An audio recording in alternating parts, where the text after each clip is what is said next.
Hey everybody, welcome back to TomGirl, where we talk all things sports, entertainment, fashion, and adventure. And tonight we have author of the new book, Lean Out, Marissa Orr. Stay tuned. You're tuned in to AfterBuzz TV, the ESPN of TV talk. Now, let the buzz begin. All right, I'm so excited. Another Tuesday. And Marissa, thank you so much for joining us tonight. Thank you so much for having me. I'm so excited to be here. I have so many questions and so much to talk about. Absolutely love it. So here's her book, Lean Out, everybody. Just came out last week. June 11th was the date, so you can all get it now and check it out. I want to ask first, what compelled you to write this book? So many things. My experience in corporate America, first of all, I felt throughout the years we couldn't be honest as women about a lot of the very valid concerns and challenges we had, and that was sort of the tip of the iceberg. But really, the conversation on the gender gap and women at work has been dominated by a handful of very elite and powerful women, and naturally, they're going to see the issues through a similar perspective, but it's been limited, and so many working women don't hear their challenges, their concerns, and their voices reflected in that conversation. So I wrote Lean Out to represent those voices and to tell a totally different side of the story to women at work. Tell us a little bit about your corporate background, Facebook and Google. So I worked at Google for about 13 years, and I was pretty happy that I had a great successful career. I had friends that were like family. And then I left for Facebook after 13 years, and I was there for about a year and a half. And that was a completely different experience than I had expected. So after being there for about 18 months, and I go into the whole story of my time at Facebook in the prologue of the book, and actually it's posted online on my Medium page. And as you know, I had a really terrible experience with being bullied by a very powerful woman at the company. It was not Sheryl Sandberg. I refer to her as Kimberly in the book, the woman who bullied me. And it was just an awful experience. Awful doesn't really begin to cover it. But at the end of 18 months, and I knew it was coming, I was fired. But I had started writing the book. At that point, I was almost done with the book proposal when I was fired, which was a great thing because I felt a little bit of power at a time where I could have felt very powerless. And ultimately, it was really a gift because I don't think I knew it was the wrong place. I knew I needed to pursue my dream and write this book, but I don't think I'd ever have the courage to quit. Even though I planned it every weekend, I would take out my budget and I would say, okay, on this day I could quit. That day would come and I'd be like, oh no, just another month until I get this. So being fired was really, it sounds a little corny, but I really think it was the biggest gift because it gave me that kick in the butt and to go out and do this. So, and some of your bully story was because you actually had an interaction with Sheryl, right? And we're going to meet it, and then somebody was maybe possibly threatened by that? Yeah. So Sheryl Sandberg and I, and again, I go into all these details in the prologue. It's a really kind of interesting, people tell me it's an interesting story. But basically, Sheryl Sandberg and I are from the same town in Miami. We went to the same grade schools, grew up, blocks apart. But she's 10 years older than me, so I didn't know her growing up. And then she worked at Google, and I worked at Google, and then she was at Facebook. She cares about women. I'm very passionate about women. So when I started at Facebook, I'd always kind of dreamed about reaching out to her. I had like this little bit of a fangirl thing, like, I am so passionate about helping women, and here is like the goddess of helping women. And, they say never meet your heroes. But anyway, I always wanted to reach out to her over the years, but I really just didn't have the courage. And what was I going to say to her? I couldn't figure it out. But then my first week at Facebook, I found out she was going to be speaking at our conference the next week in San Francisco. So I worked up the nerve. I sent her a note and just said, we have all these common connections. Would you have a minute just to meet in person? She was super gracious. She gave me 20 minutes on her calendar right before she took the stage at the conference. And it was like a dream, and it went so well. She even had, at one point, asked me if I would mind if my story was featured in her next book, which was Option B. It was like a dream come true.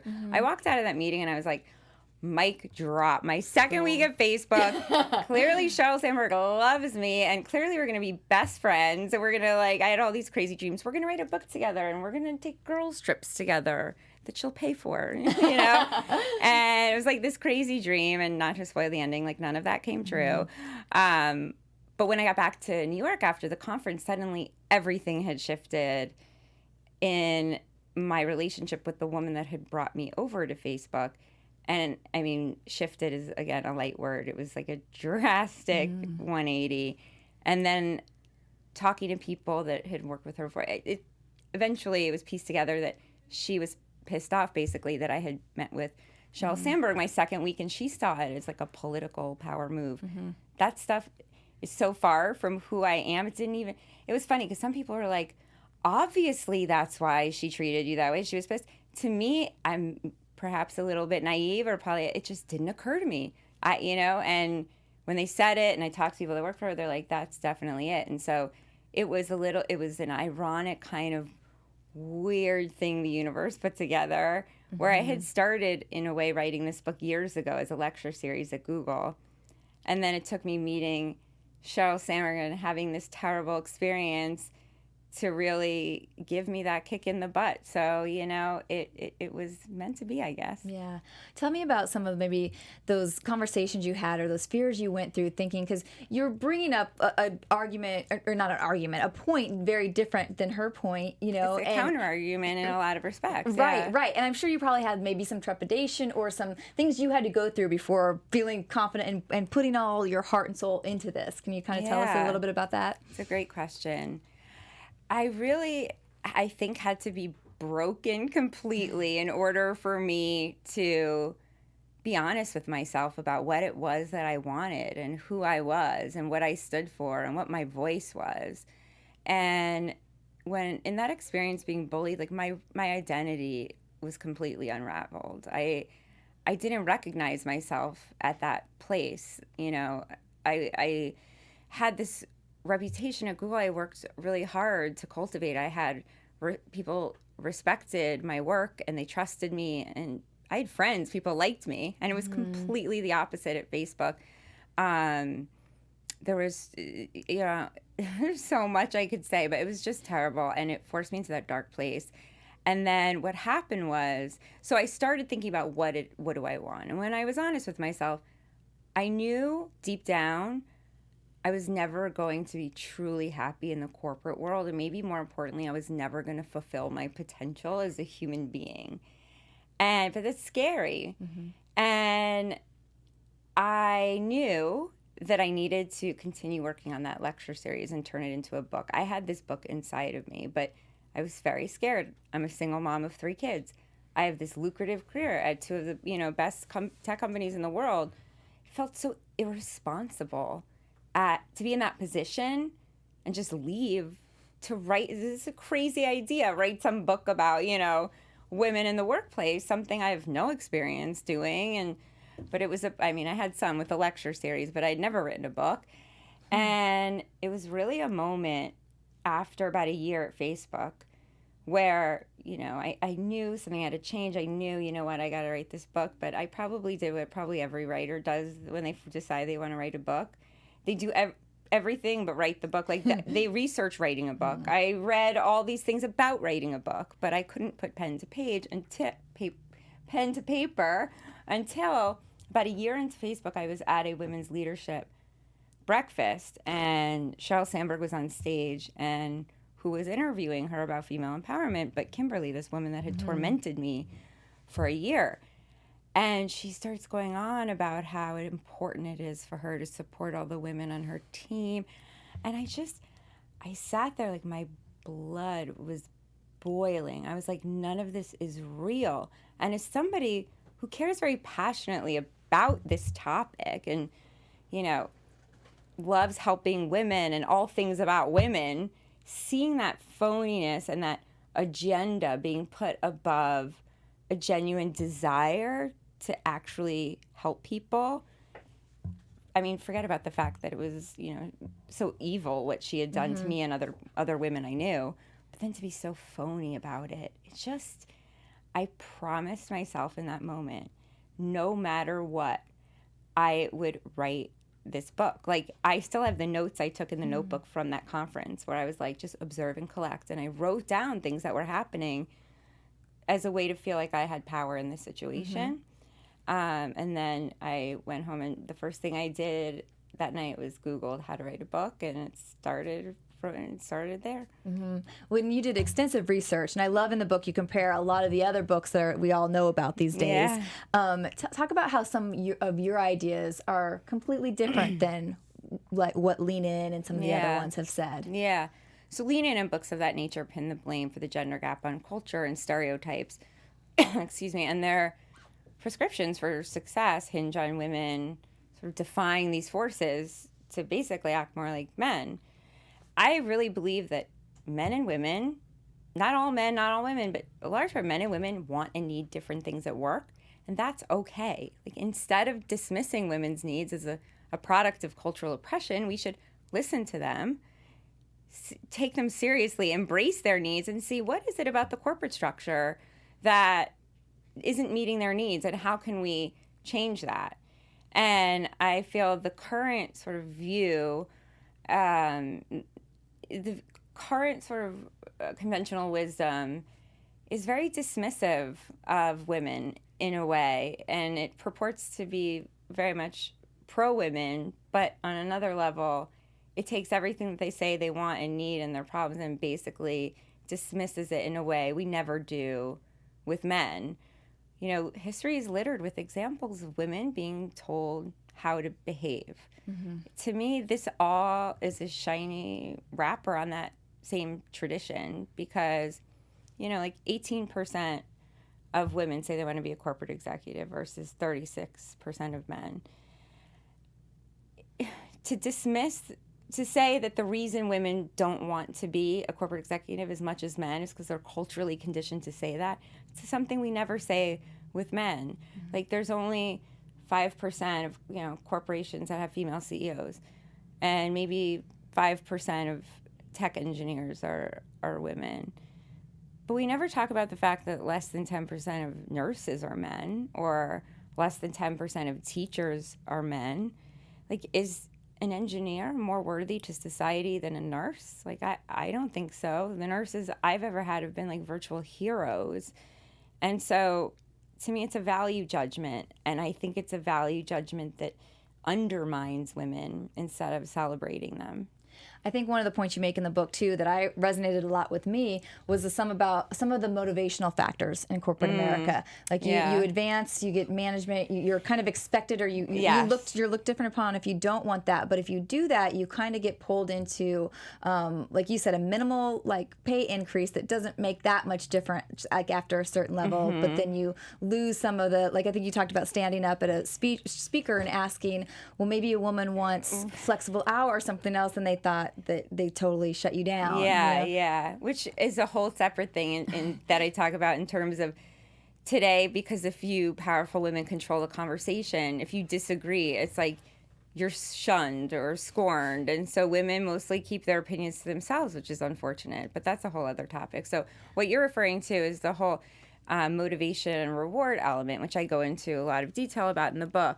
And basically, in corporate America, once you get past a certain salary, the only thing left motivating people to climb higher and higher is power, more power over more people. Because, you know, if you get a $20,000 raise when you're making $50K, that's life-changing. But if you get a $30,000 raise and you're already making $300,000, it's like nothing. So what motivates people to climb higher and higher? It's power.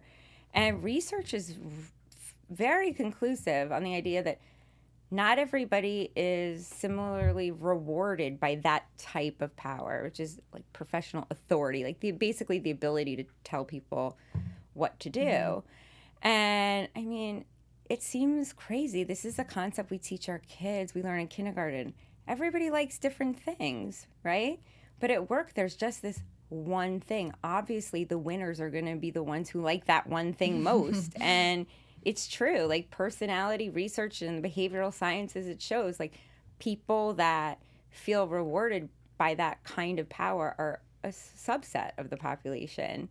And those are the ones that end up being corporate CEOs. So to me, a diverse set of leaders depends on a diverse set of rewards. And as somebody like me, I talk a lot about in the book, a joke about personality tests we had to take at Google, and I came out as like a green, and it was like earth green. I was like the hippie, and I make the joke that in the corporate world, that's like akin to being a sex offender. It's like, oh, the hippies in the room. Nobody takes them seriously.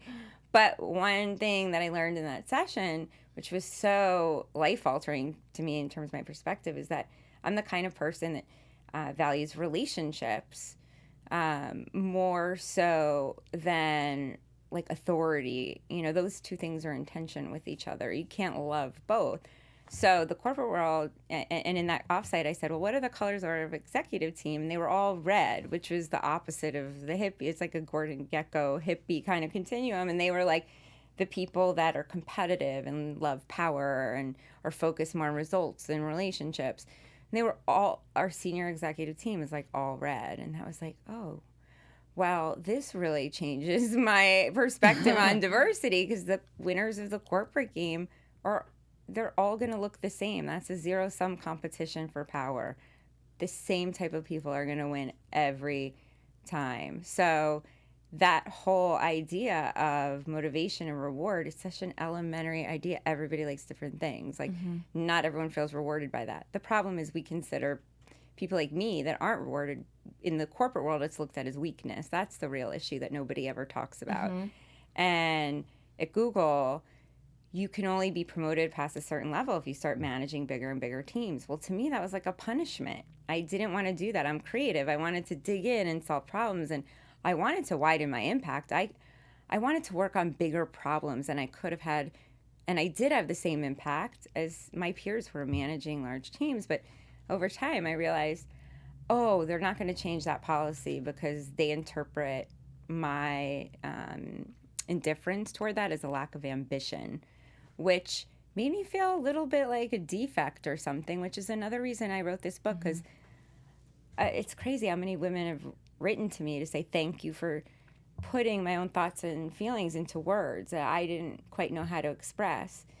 And yeah, so that was maybe a longer answer than you were. No, because that was one of my favorite parts of the book, because I have been through that, so I totally am one that related to that. And thank you for writing it, because it is hard when you go in there and you are trying to form, like you call it, you don't, not your distaste for a promotion, but you don't want to be promoted to that, but you still are competitive and have ambition and want things. But then you actually ended up coming around to you because you didn't get the promotion, but then you ended up getting money. You asked for money. So, I make the joke in the book, but it's not really a joke, that all I really wanted at work was money and compliments. Like, I wanted people to tell me I was like doing a great job, and I wanted that feedback, and I wanted money. Of course, I wanted to do meaningful, like, things that are interesting. All that aside, like, the incentives to me were more of like the money and the compliments. Incentives is slightly different than motivation, but anyway. So when I finally own the fact that I didn't want to manage people, and I turned down the promotion. I might be getting the details slightly wrong. There was several stories about this in the book, but the point is, when I owned it, Marissa, you don't want to manage people. That's okay. That doesn't mean you lack ambition. It doesn't mean you're not as good, but you want money and you deserve it. You have you're in the highest score bracket of the team. So I went to my manager. It was hard, but I said, look, I don't want the promotion, but I really want money.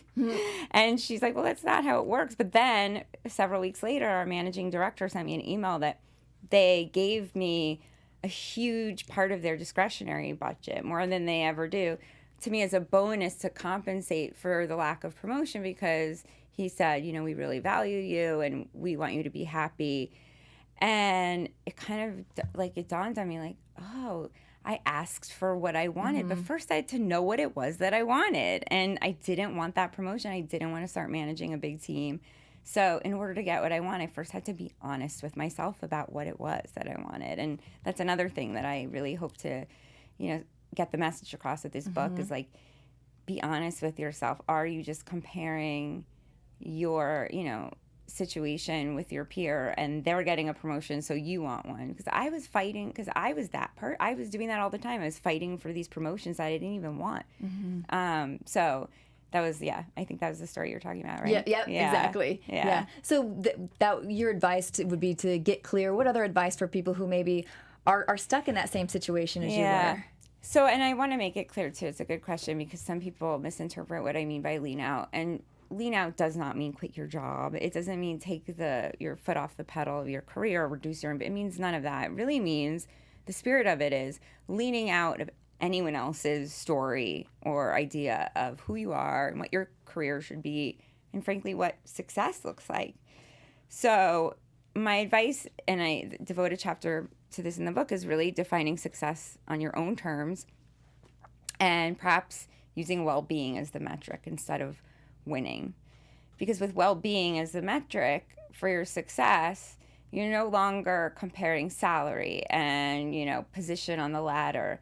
Which is another thing I go into, is we measure women on these two very narrow dimensions, money and position on a corporate ladder. Like, that is how we measure female progress in this country. And to me, that's insane, because like you mentioned briefly earlier, a lot of women value, like, I would have traded, $30,000 in salary. I was making a good salary, so I realized it's a privileged position to be in, but I would have traded it so that I had more flexibility and could work from home.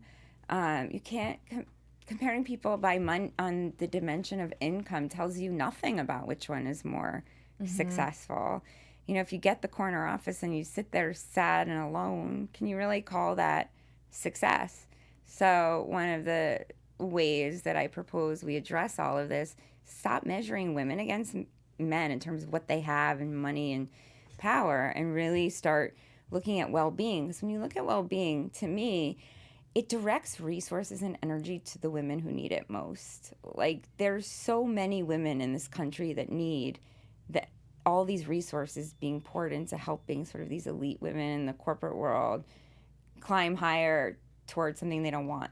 And so if we can change the metrics and what we're measuring, to me, the women in this country that need it most, the money, the time, the attention, the resources go there.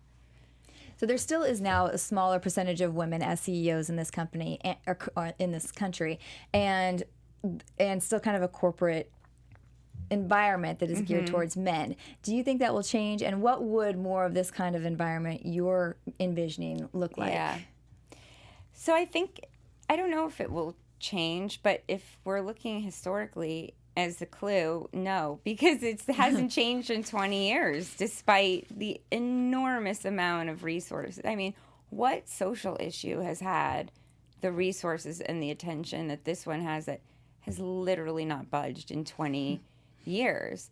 And if women don't want those positions, I don't know, like, should we be trying to get them stuff they don't want? So I don't know. I struggle with this because I don't really care about corporations. I care about women and the people that work there. And so I care about women being more fulfilled and like honored and celebrated in this world, more so than I care about getting them into positions that they've said that they don't want because they don't offer anything that, contributes to their happiness and well-being, which sounds like a revolutionary concept. But I do think that it's very hard to change existing power structures. It's just almost impossible. But I'm really optimistic when I see the rise of like these female entrepreneurial communities. I'm part of a bunch of Facebook groups where these women have left that world to find meaning and sort of live life on their own terms and get the flexibility they need to be happy. And these networks of women have come together, help each other. I mean, thousands and thousands of people. One woman posts a question about, how do I manage my social media? And like hundreds of people reply. And it's just such, I think that perhaps the change that we'll see in the future of work and women at work will come from that, and and the growth of these female based entrepreneurial communities versus just like redesigning the corporate structure. And in the book, I do offer a ton of there's a whole chapter devoted to like what would need to change, but then I follow it up with, but if it doesn't, here's what you can do to really think about your well-being if you're stuck and unhappy in that world, because there are ways that you can change your perspective on it. What are tools that you used to get yourself unstuck or to get your courage up to create this? Oh gosh, my experience at Facebook like straight up turned me into a Buddhist because I had to find a way to manage my emotions and, you know, like we said, I got 3 kids. Like I don't have the luxury to like wallow every day. I needed something, so I did start to like figure out, you know, in those moments where I was like being where I hesitate to say where I was humiliated. I don't want to give it that much power, but frankly, I'm being honest, I was. How do I control myself and not give this person so much power over me? And meditation really helped. I feel like it's a cliche thing to say these days, but I promised myself, like, I'll just do 4 minutes a day. I promise. That was like, I'll start small. And it was hard at first. I could never find the time. I used to go into the bathroom stall at Facebook, and set a timer on my phone just to keep my promise. But then slowly, I saw that it was really helping, and I now do. For a few years, 2 years now, I've been doing it every morning religiously. So that was a really important thing it just gives me perspective when I get so, I don't know, you know how you kind of just, you drown in you drown in that detail. You just need someone to, you know, something to pick. Oh, there's another thing I write about in the book that I do, which is I imagine myself at 80, and I have created this whole character in my head. Her name is Doris, and when I picture her, she actually looks nothing like me, but I'm a huge fan of the Golden Girls, so I feel like it's like it's some combination of all of them. And she's just like sitting, wearing her muumuu, drinking, has a glass of scotch on a porch somewhere sunny and beautiful. And I talk, it sounds so silly, but it gives me perspective when I imagine her and she's talking to me, and it's like, she's just like, chill the F out. None of this matters, and that's another tool that I find strangely helpful when I get stuck in those moments. And I am creative and I love stories, so maybe that works for me because like I'll create this whole scene in my head with Doris, and then I realize how silly I'm being, and so that's another tool. No, I think it's great because we all do that now. You look back at what you tell yourself like 15 years before when you were so consumed with whatever it was that is now not a big deal at all, and you wish you just would have known. Exactly right. And actually, I wrote an article about this on my Medium blog about my son when he used to be afraid of ET, and he wouldn't go in my bathroom for like a year because he was afraid ET was going to be waiting for him in the bathtub. But the problem was that was the only bathtub in our house. So one time I lost it on him, and I was just like, ET's not real. Why are you afraid of something not real?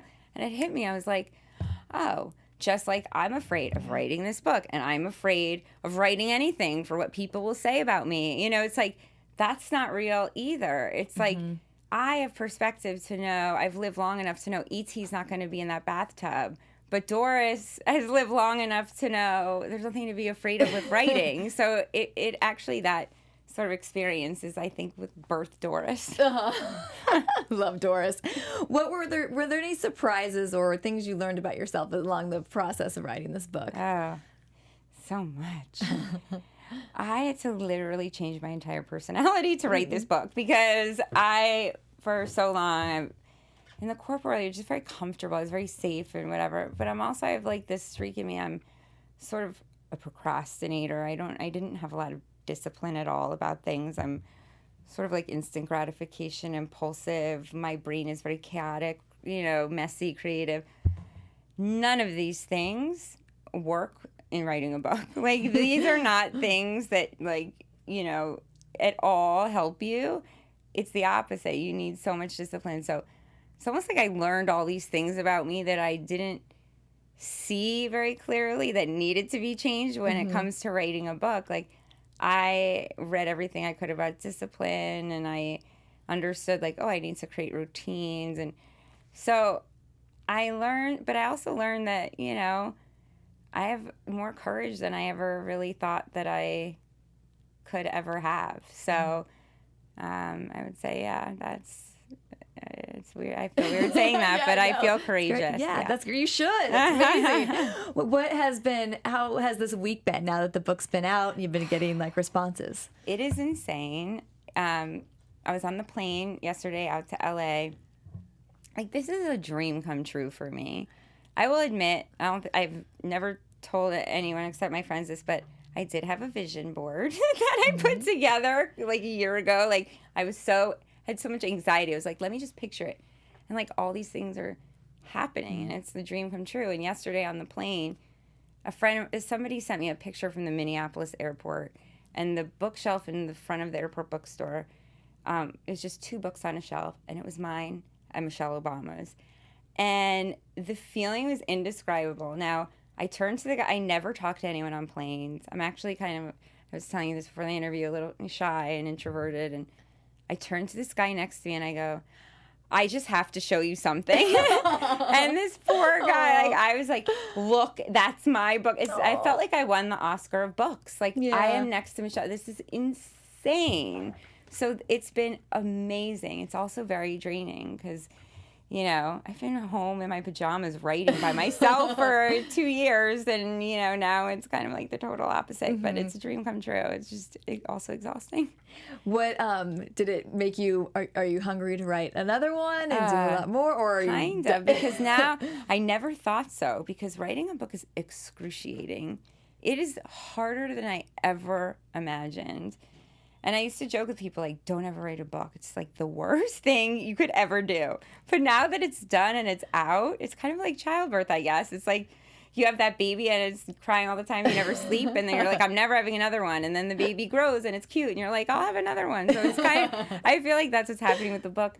Because now I'm like in all the details of like logistics and everything. And I'm like, God, I miss that creative, you know, that writing every day. It's like, maybe I'll go back to it. Yeah. Do you get fascinated in the research aspect of it too? Oh my gosh, yes. I could go down such rabbit hole. I do go down such rabbit holes. And I think you know, if you read the book, you can see there's so much research in there, and it's not in a boring way. I want to clarify. It's like, sounds like it could be boring, but it's used to support like the stories and the points of my stories. Yes, I can go. It sounds like you can too. Yeah, I mean, it made me want to go read some of the other ones because I haven't read the other ones, just to contrast what you're talking about, because I resonated so much with this. But I think there was the one where it listed like we had a bunch of mistakes that women make, and you're like, I was appalled, and I was like, yes, it was why nice girls still don't get the corner office. The 133 crappy things, like no, 133 mistakes women make in their career. But I'm like that too. In fact, I usually, if I'm reading a book I really like and it refers to another book as research, I usually go buy that book and read it too, and I kind of get into that whole rabbit hole thing. Yeah, so I relate to that. What are some things that you really want people to take away from this book, or really start thinking about? One of them really is about listening to women and embracing their needs and wants instead of dismissing them. That's a big one. But I think more than that, what I really want is for women to feel heard and understood and feel like they understand their own strengths in a way that they didn't before reading the book, because it gave them a new perspective. And I opened the book with a quote that I feel really captures the entirety of it, which is, you know, feminism isn't about making women stronger, because women are already strong. It's about changing the world, the way the world perceives that strength. So I think that that's true on the outside, and for us as women is really understanding, you know, the power we wield in this world. So I really just hope women feel, they connect to the message, it resonates, and they feel heard. Yeah, I love it. I had one like in your way forward that you had said you want people to figure out how you figured out how your needs weren't being met at work and what you can do to change about it and to change your life. And then I liked your quote, said real empowerment is about knowing who you are and how to fill your unique needs and desires. Yeah, thank you. So I think that was a good answer to the question you asked earlier too, like what can women do if they're, you know, unhappy in their careers. And it's really about knowing what you need, which is not easy. It's a journey. And then also understanding and recognizing that in a lot of ways our institutions are limited in their ability to fulfill our needs. So it's upon us as individuals, women, men, whoever, to fill those gaps. And that's really what empowerment is about. I realized I had so many needs that weren't being met. And the onus was on me to figure out how to meet them outside of these institutions. And that gave me a sense of power.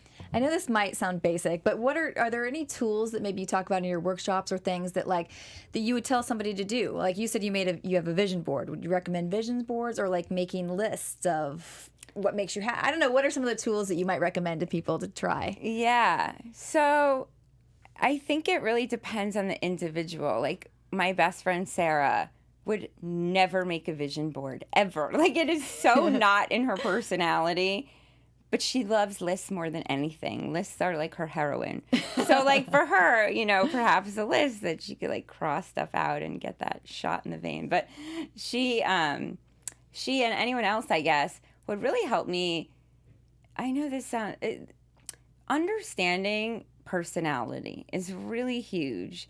There's all this really easily readable books now on the science of personality. Some of it's fluff and BS, but the core principles underneath, to me, were super helpful because it gave me sort of a framework to understand myself. So as that green, earth green, and that personality offsite, exercise, it helped me understand the kinds of things that I want and need. It literally was a detailed guide. Now, obviously, not all of that stuff is going to be perfect. It's meant to be just sort of a compass, not literal directions on what to do. But that was a big start for me, and really learning like the big 5 personality traits and what those are, what the categories are, because it tells you a lot about what drives people, including yourself. Any last words of advice or thoughts you want to share with the audience?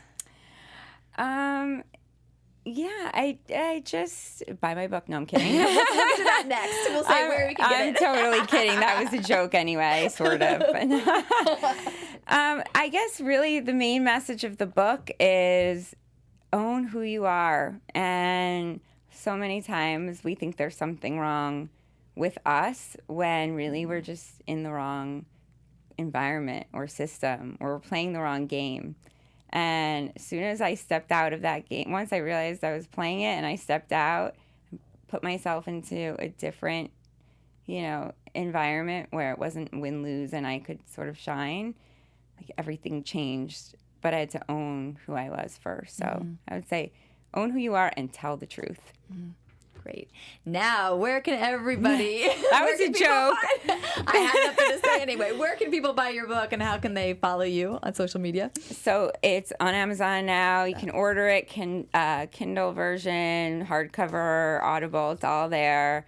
It's in bookstores, Barnes & Noble, some airports, like next to Michelle Obama. You can follow me on Twitter, Marissa Beth Orr. So my middle name's Beth, B-E-T-H.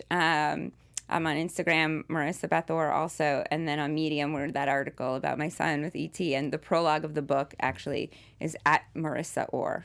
So you can find all that there. And beyond writing, you're also being I'm motivational speaking. Yeah. So part of why I wrote the book, too, is I love speaking to audiences and groups and working with people. So I'm doing a lot of speaking now, and that's all on my site, marissaorr.com, conferences, like corporate things, women's leadership stuff. So you can find all stuff on my site. All right. Well, thank you so much for coming in today. It's such a pleasure to talk with you. And like I said, I loved it so much and it was so insightful for me. So everybody pick up a copy of this. You will love it. Thank you so much. This was so fun. Thank you for having me. All right, guys, that's it for this week. I was your host, JJ Jurgens. We'll see you again next Tuesday for another fun show. Have a great week. Bye-bye.